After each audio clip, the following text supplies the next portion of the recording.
bunch of parts to get ready for the car show this weekend? And I got a hot deal, too. You think? Think again. Oh, man. Tired of back orders? You need NPD. With 4 strategically located superstores, orders are shipped direct to your door within 1 to 3 business days. National Parts Depot has quality restoration parts for Ford truck, Mustang, Camaro, Chevelle, and Firebird. For your free catalog, visit NPD online or call toll-free.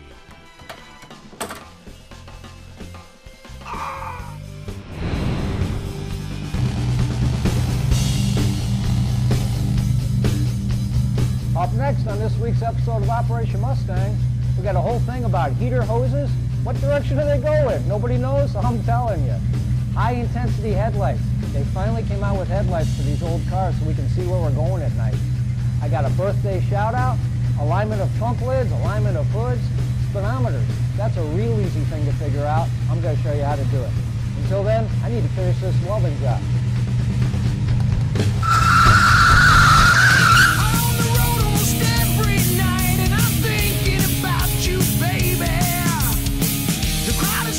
And the neon lights, it sometimes drive me crazy. So far from home and a bit to be tight, stop trying to reach you on another line. A stupid lyric from a cover song's been rolling through my head all afternoon long. It's driving me crazy. Ooh, I wanna run away. On another test drive on a 66 convertible. Customer wants me to take it down the road, give him my impressions of what the car's like. Now, I've been driving these things for 32 years, so I know a good one from a bad one. I can understand what one is the way it was when it was new, and then also ones that there's something wrong with them. This one's a little 6-cylinder car. And I tell you what, the 6-cylinder cars steer and brake better than the 8-cylinder cars. And the reason is because the heaviness of the 8-cylinder engine just does something to these cars. The steering gearbox is the same size steering gearbox for the 6-cylinder as it is for the 8-cylinder. So just because they bumped up the weight on the V8 car doesn't mean they did anything more to speak of with the steering gearbox. Meaning that the 6-cylinder car is actually a pretty nice car to drive down the road. It holds the road real well. It doesn't have as much play in the steering as an 8-cylinder car because you don't have that weight kind of lopping from one side to the other. So that plays a big role. The other thing that's kind of neat on this particular 6-cylinder car, it's got power brakes. And power brakes on an old car is a real big benefit. I suppose if I had to make a decision between whether I wanted power steering or power brakes on an old Mustang or an old Camaro or an old Cuda or whatever it might be, I think I'd pick the power brakes. Once you get yourself rolling in an old car, the steering isn't as big an issue. It's more of a parking thing as far as the power assist goes. But that's the beauty of these old cars, Mustangs, Camaros, Cudas, whatever it might be, is that there's such a big following out there of aftermarket companies, like many of the companies that sponsor my show, that sell things that retrofit on these things. If you don't have power brakes, no problem. Order up a power brake kit from one of the companies that sponsors my show. Power steering, same thing. Not only can you get a power steering kit, you can get a rack and pinion kit. You can get like a rack and pinion is something that they put on modern cars, and that really does tighten up the steering. It can be a little overkill where it seems a little bit tight, but for the most part, that's a pretty good kit itself. Air conditioning, there's all sorts of extra things that you can get. The stereo systems, there's all sorts of stereo stuff out there for these things. They originally just had that little AM radio in the dash, and that's kind of neat for the guys that just want to keep them plain Jane and original. But for somebody that wants to enjoy their car and have some modern music, and you can just get a retro radio that they have out now that'll fit in the dash. It'll accommodate an MP3, it'll accommodate a CD, and of course, most of them now kind of have that original look to them. I'm going to turn around here and do a little U-turn right here. Hey, the Doc here from Operation Mustang. I'm here to welcome the folks from Kentucky Mustang to the Operation Mustang family. You know, the folks over at Kentucky, they've been in business since 1984. They have over 60,000 square feet of new and used parts for the 64 to 73 Mustang. They're always running specials for their shipping, so go to their website, KentuckyMustang.com, and if you call them, make sure you tell them the Doc sent you. Boy, they really got it right with the 67 Fastback, man. This is such a cool car. I love this body style. This color combination is so great. The gray with the white stripe, black interior, the Magnum 500s on it. This car's got a splash of originality and a splash of a little custom to it from one year Mustang to another. I just love this car. But anyways, I'm finalizing a few things for a car show we're putting it in. And one of the questions I get asked a whole lot on these cars is the arrangement of the heater hoses. Which hose goes where? You only got two of them, but which one goes on the top and which one goes on the bottom? Pretty good question to ask because it's got a lot to do with it. Let me show you what it's all about. The heater hose that's on the intake manifold of these cars is your outlet hose, meaning that's where the water is going to come out.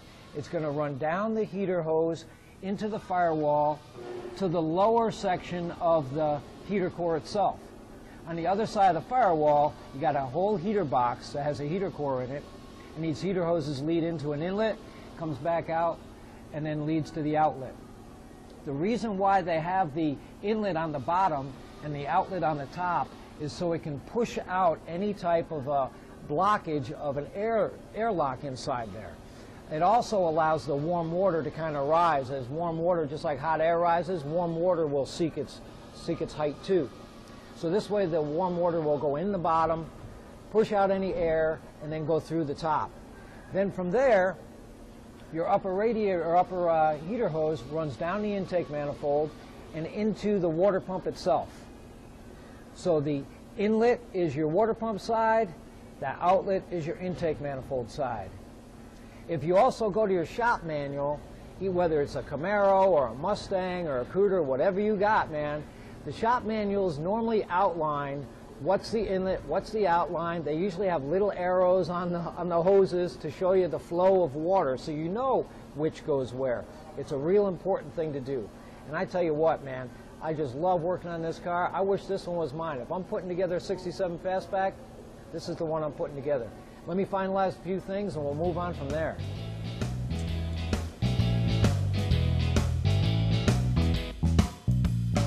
My son just got this Fox body Mustang. Man, I tell you what, these 5-liter cars as fast as heck. You better not get any speeding tickets.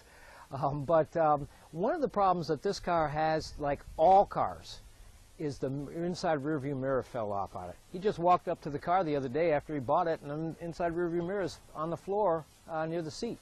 Well, what happened is the little tab that's glued to the windshield came unglued. Real common problem. Let me show you how to fix that.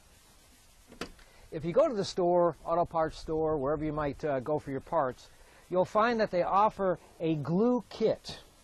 And what this glue kit consists of is a dampening cloth made of alcohol and a little glue packet.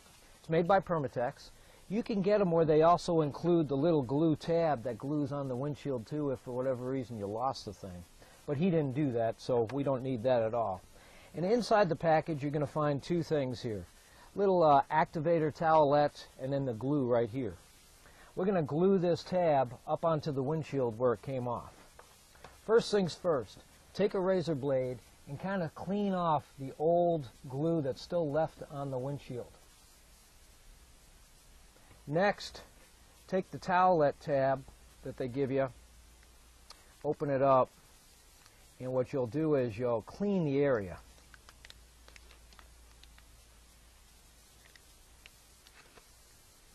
Kind of wipe it on there, spread it around. Doesn't really matter if you make a little bit of a mess, it's going to dry. And then the other, this is your glue here. Now be real careful with this stuff. You certainly don't want to have it on your pants or on your shirt or on your fingers too much. Now the idea here is to just put a dab on there. If you follow the instructions, it's just a little drop right smack in the middle. Okay? You don't want to smear it all the way around. And then you have a piece of tape handy. So you'll put this thing up on here, and then you'll put your tape around it. Now I normally let those things sit up there for a good 24 hours before I go putting this mirror up on there, because it won't hold if you do that. But leave that up there for about 24 hours. Tomorrow he'll go back and he'll be able to hang this mirror up on there, and then it should hold for another 20 years or so. But that's a nice little quick tip I thought I'd shoot you guys today.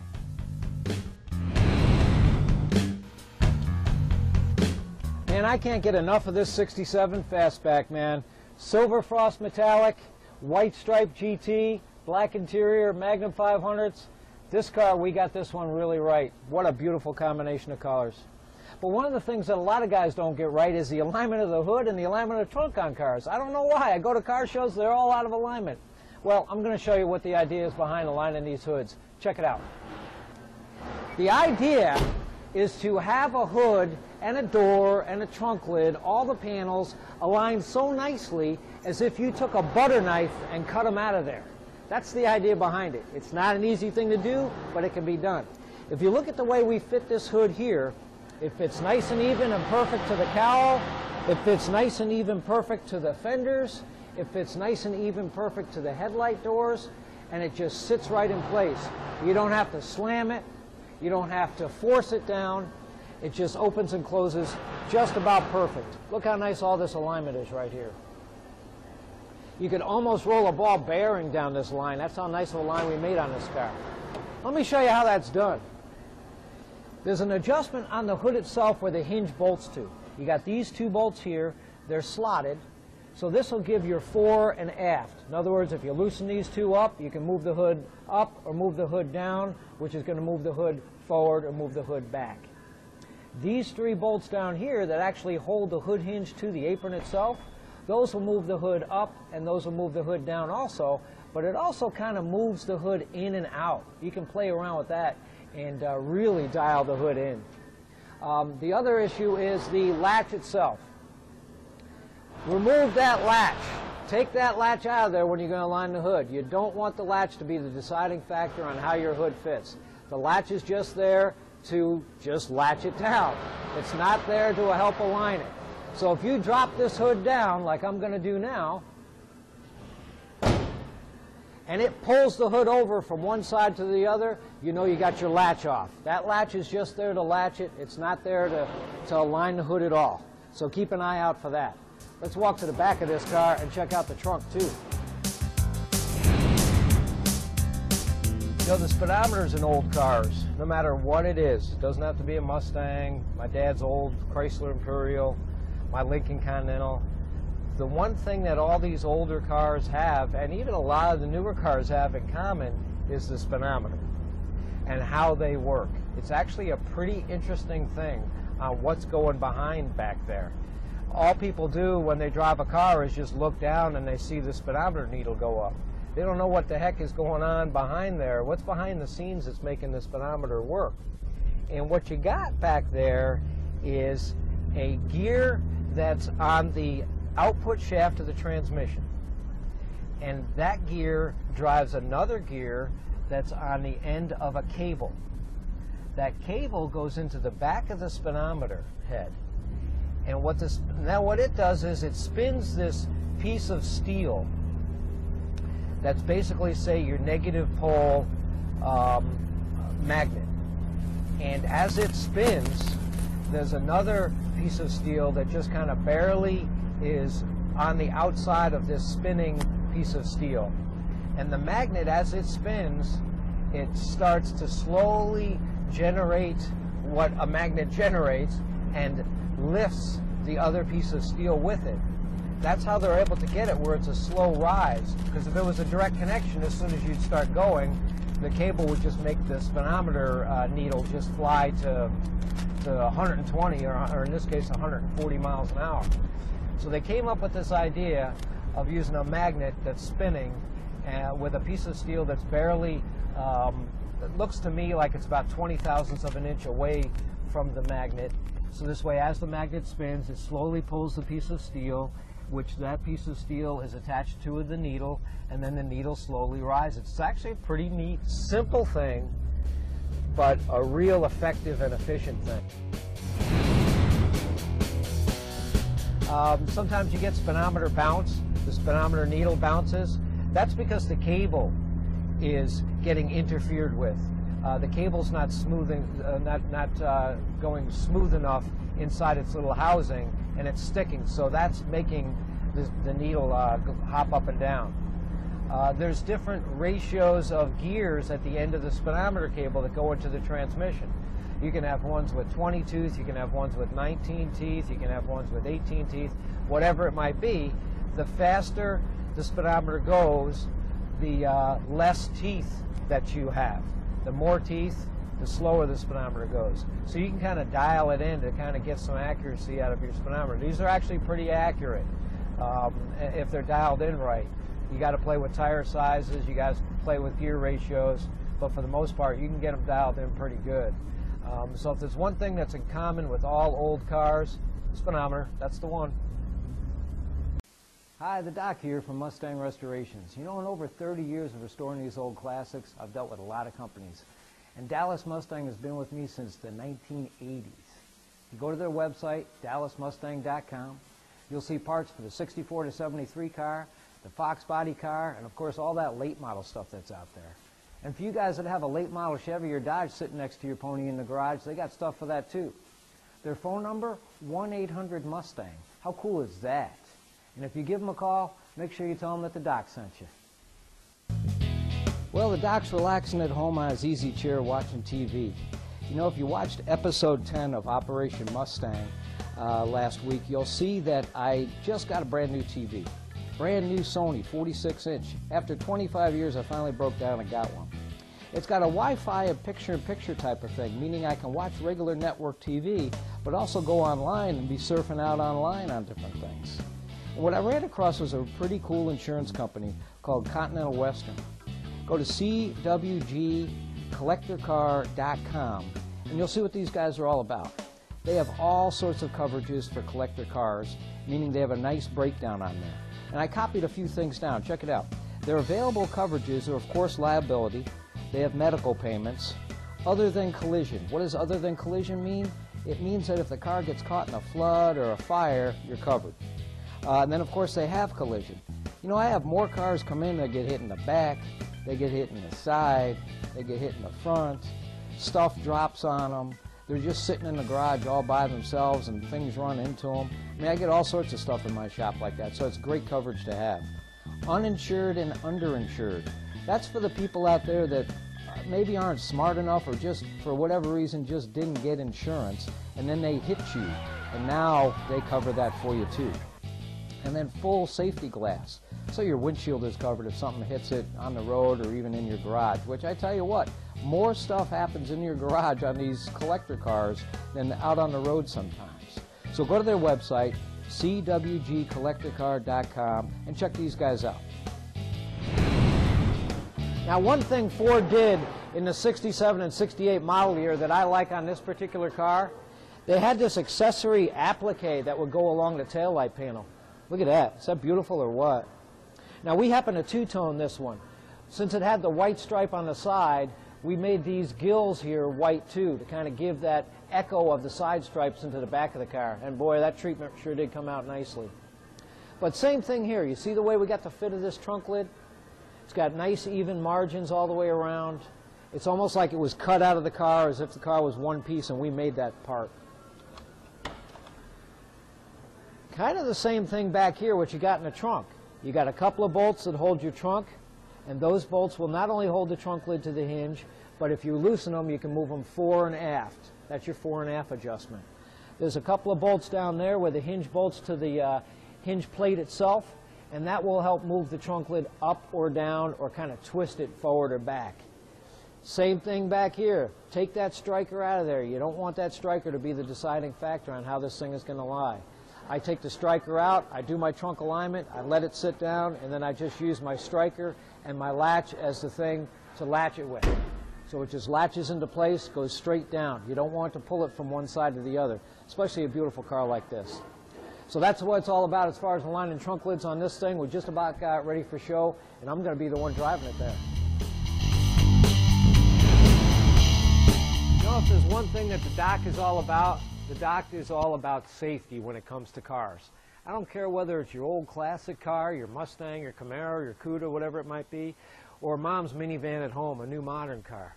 Safety is the one thing you got to watch out for. You can replace one of these old automobiles, but you're not going to replace your kid or your son or your father or whatever it might be. So safety is where it's at.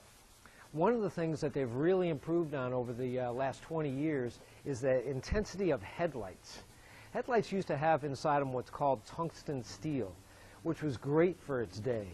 But now, since then, they've come up with a halogen element inside these headlights that works so much better. You got 50% more headlight intensity on new cars than you do on old ones. A company called Scott Drake has come up with a headlight seal beam that will fit in your original Mustang, but still have the newer style halogen element in it. Let me show you what it's all about. The newer ones look like this. You guys are probably familiar with what this is here. This is a halogen replacement bulb for a newer car. This thing here is so sensitive that you're not even supposed to touch the outside of this glass here with your fingers, because the oils from your fingers will get on there and it'll destroy the lifespan of this thing. Kind of screwy. You know, they can send a man to the moon, but you can't touch your headlight putting it in. Go figure. So what Scott Drake has come up with is this replacement seal beam that from the outwardly appearance has the original Fomoco emblem in it, which is licensed by Ford Motor Company, but inside there is your halogen headlight element. How cool is that? So what you got is you got the best of both worlds. For the guy that wants to compete at a car show and have something that looks original, you got the outwardly appearance. But for that time that you want to drive it at night or drive it at night going away from that car show, you got the intensity of a new headlight, which is so much better than the old ones, let me tell you. So stay tuned, because we're going to show you how to put one of these bad boys in. One of the most confusing things on some of these older Mustangs and the Fords in general is the shift selector on them. The automatic shift selector is not really logical at all.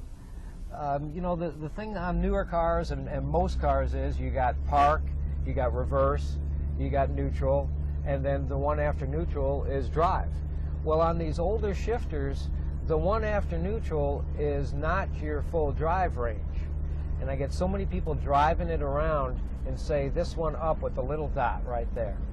What that one is with the little dot is you're actually starting out in second gear and then going to third gear, and then that's it. You're out of shift, so you're not going anywhere. It was meant so this way a guy could maybe get himself out of snow. The shift selector you're supposed to be in is the one down further from that, with the dot with the circle around it. That will start you out in your first gear. It'll shift once to a second gear and then shift again to your final drive. And then, of course, the one below it, you can hear it shifting down as I'm driving here. That's first gear right there. Now it's shifting from second, and it'll go to third. So it's a confusing thing. I get a lot of customers asking me that, and thought it'd be something I'd touch bases on. Hi, the Doc here from Mustang Restorations. You know, they say it doesn't rain out there in California, but it's been raining Mustang parts over a California Mustang since 1976. They got the stock and performance parts anybody's going to need for the 65 to 73 Mustang, the Fox Body Mustang, and of course all the late model stuff that's available. So give them a call or go on their website, calmustang.com, and you'll see what they're all about. Nice people to deal with.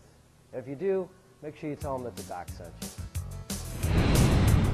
That's the other thing you got to watch with U-turns on old cars. They don't have quite as tight a turning radius as a newer car.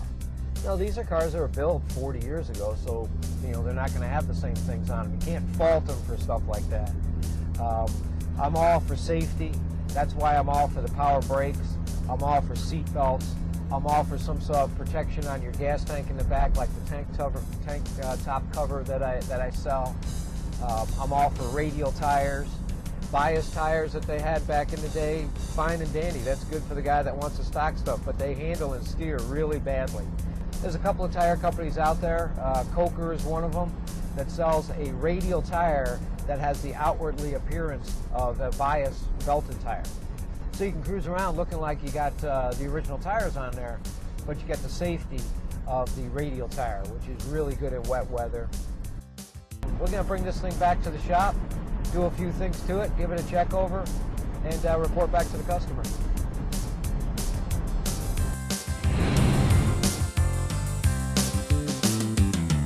You know, if there's one thing about these old cars, they're simple. You don't need many tools to work on them. A guy at his house with a simple tools set from maybe Sears, Craftsman, or a good snap-on set, you can go a long way with just some screwdrivers and a simple wrench set and a socket set. The only thing holding this headlight in is Phillips screws. All you need is either a Phillips screwdriver or this little Phillips screw gun I have here. Let me show you how easy it is to come out. Being careful, you're going to want to take the 4 screws out that hold this headlight door in. It's referred to as a door because it kind of surrounds the headlight, and just one of those things that they've named it over the years. If you take it out like I just did, you can keep the 4 screws in the pod itself, in the door itself. Now if you notice this thing here, which is called the headlight retainer, it has these neat little slots in it where the headlight retainer is held in. And the reason why they did that is so you can just have to loosen these screws. You just loosen them a tad.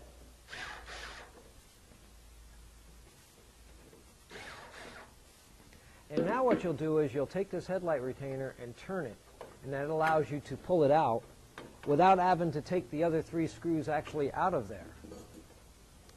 Gently lean the headlight forward and you'll unplug it from its plug back there. Now we'll install the new Scott Drake headlight, which this is that one with the correct logo, and it's got the new intensity in there, the halogen intensity. Plug it in.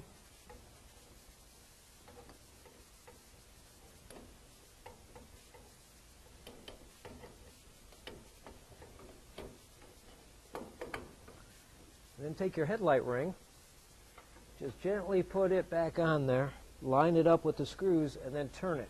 That'll kind of like lock it into place. Now just tighten these up.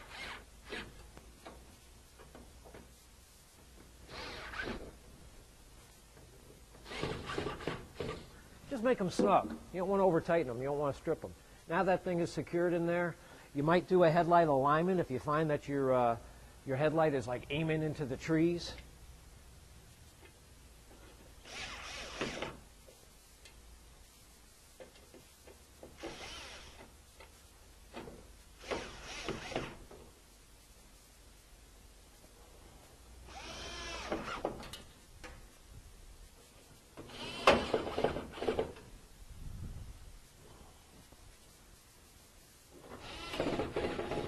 Okay, tighten up the headlight door. Let's see how nice and bright these are compared to the one that we didn't put in.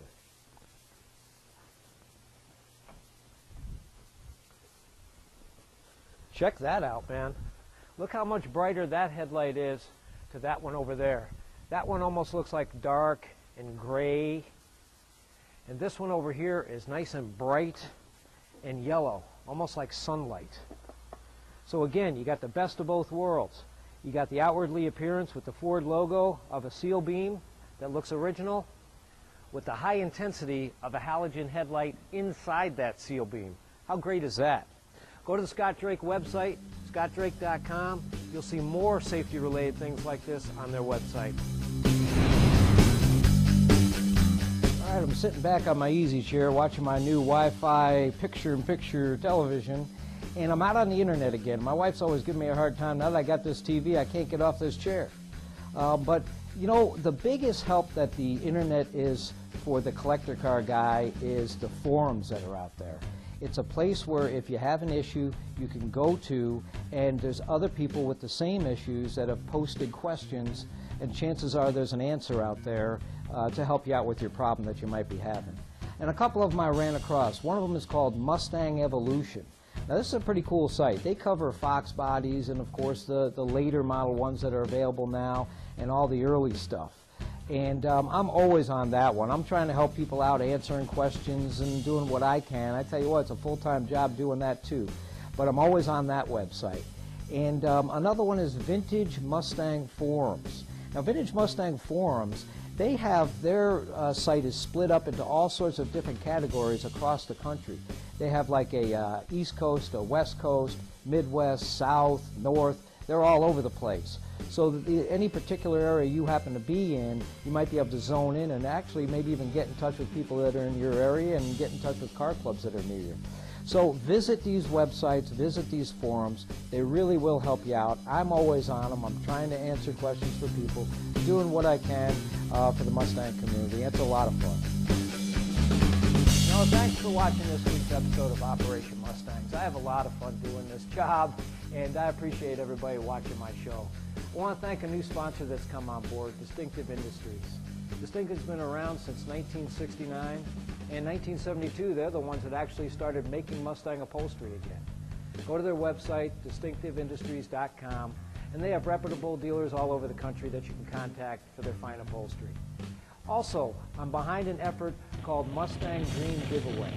They're giving away a couple of Shelbys, an old one and a new one. It's for our wounded veterans. Go to the website, winthemustangs.com, and check out what that's all about. I'm behind that effort. You should be behind it too. Until next time, remember, this doctor, the doctor of restorations, I'm always. Thanks for watching.